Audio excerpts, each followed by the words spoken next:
The food bank is 40 years old now. Wow. We were founded in 1979 by a guy that folks in Atlanta may know, Bill Bowling, who's just a kind of an iconic nonprofit leader in the community. It was founded in the basement of St. Luke's Episcopal Church in downtown Atlanta. And that first year, we distributed about 15,000 pounds of food. Wow. Now, we distribute about 15,000 pounds of food in the first 15 minutes of the day. Every day, we distribute 300,000 pounds of food a day at the food bank. Wow. And we have outgrown our space. We've been in a building for about 15 years.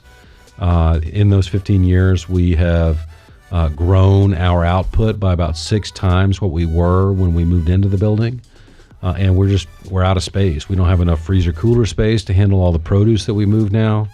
We don't have enough dock doors. We don't have enough parking, all of that. And so we're moving to a brand new 345,000 square foot facility off of Camp Creek down near the airport.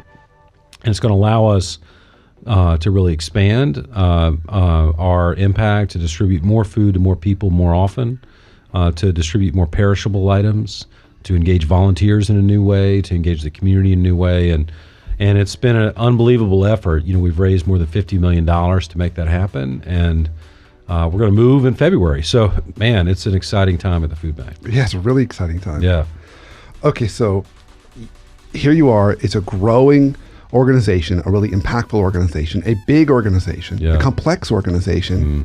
So as a leader of a nonprofit, what have been some of your big learnings or challenges that you've had? What have been some of your big surprises that you think, gosh, this is tricky and maybe even unique to the nonprofit space?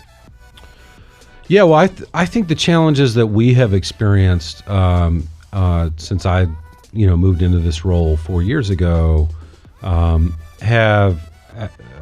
not necessarily unique to the nonprofit space, and they're really challenges of kind of change management. And I think we, as I mentioned, I followed in the footsteps of an iconic founder for our organization that had built this great foundation on which we could build. But there was a need to bring new energy, new ideas. It was an inflection point for the organization. And so we had to find a way to kind of think boldly about our future, but to do so in a way that, as we stimulated progress, to do so in a way that also preserved the core of who we are, that held on to our values, that celebrated our history, celebrated the kind of heroes in that history, and that helped bring along all of our different stakeholders, our staff, our volunteers, our partners, our board, our donors. And so finding a way to navigate all that change management has been the biggest challenge that we've had to, obviously we have to grow our fundraising, we have to find new sources of food. Those are all challenges. We got to find talent, and that's challenging in this economy when we have such a tight labor market. But helping all of our different stakeholders kind of embrace the idea of a bold future where we're going to more than double again the food that we provide to the community, where we get rid of some programs, add some new programs, and also kind of hold on to the past. That has been the biggest kind of management challenge. Yeah, that sounds like it. And it's interesting because one of the unique things that when I work with nonprofits that can be a little more of a challenge for them than maybe for-profits is cutting programs. Yeah, no, there's an inclination of wanting to add more to serve more people or constituents, whether we're talking about a church or a school or a separate nonprofit. But the idea of cutting one hurts a little more because it feels a little more personal, I think. Yeah, and the sort of business case around programs is a little different in the nonprofit space, for sure. In the for-profit world, if something's not sustainable financially, just that is what it is. You got to move on from the business. In the nonprofit space, there's an emotional connectivity from our donors and from our volunteers and from our staff in certain things that we've done forever and always.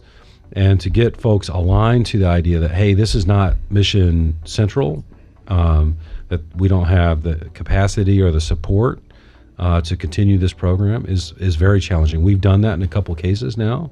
And I think what we did a great job of at the end of the day was We were very measured and deliberate and thoughtful about how we went through that change. We knew what we needed to do, but we listened a lot to the different stakeholders. And we also were really resolved to, if at all possible, find a new home for this program so the resource would not go away. For example, we have a school supply program called Kids in Need. That's a great program. It's not about closing the meal gap in our community. And so we worked for a very extended period, a couple years, to find an organization that could take on the program and make it better and give it a new home. And we were successful in doing that. I would never have thought about that, but that's such an important takeaway as a leader of a nonprofit when you have to make those tough decisions on programs. Right. And I think there's two things I heard in there. One, cannot stress the importance of listening. Right. Getting all those stakeholders involved, because there's so many that have such a personal and emotional attachment to everything that you do. Right. And then two, it's not just, you don't just cut it and kill it. You go try and keep it alive, but find a place where it can thrive. That maybe not in your four walls. Yeah, and and I think it is going to thrive, and that's great news. And the kids and teachers who benefited from that program, we want them to continue to have access to that. It was really important for us to communicate throughout that process really frequently and with transparency to our different stakeholders to kind of bring them along through the process as well. We had great outside support through that process to kind of do an assessment of the organization that was taking the program on to make sure that they could handle it.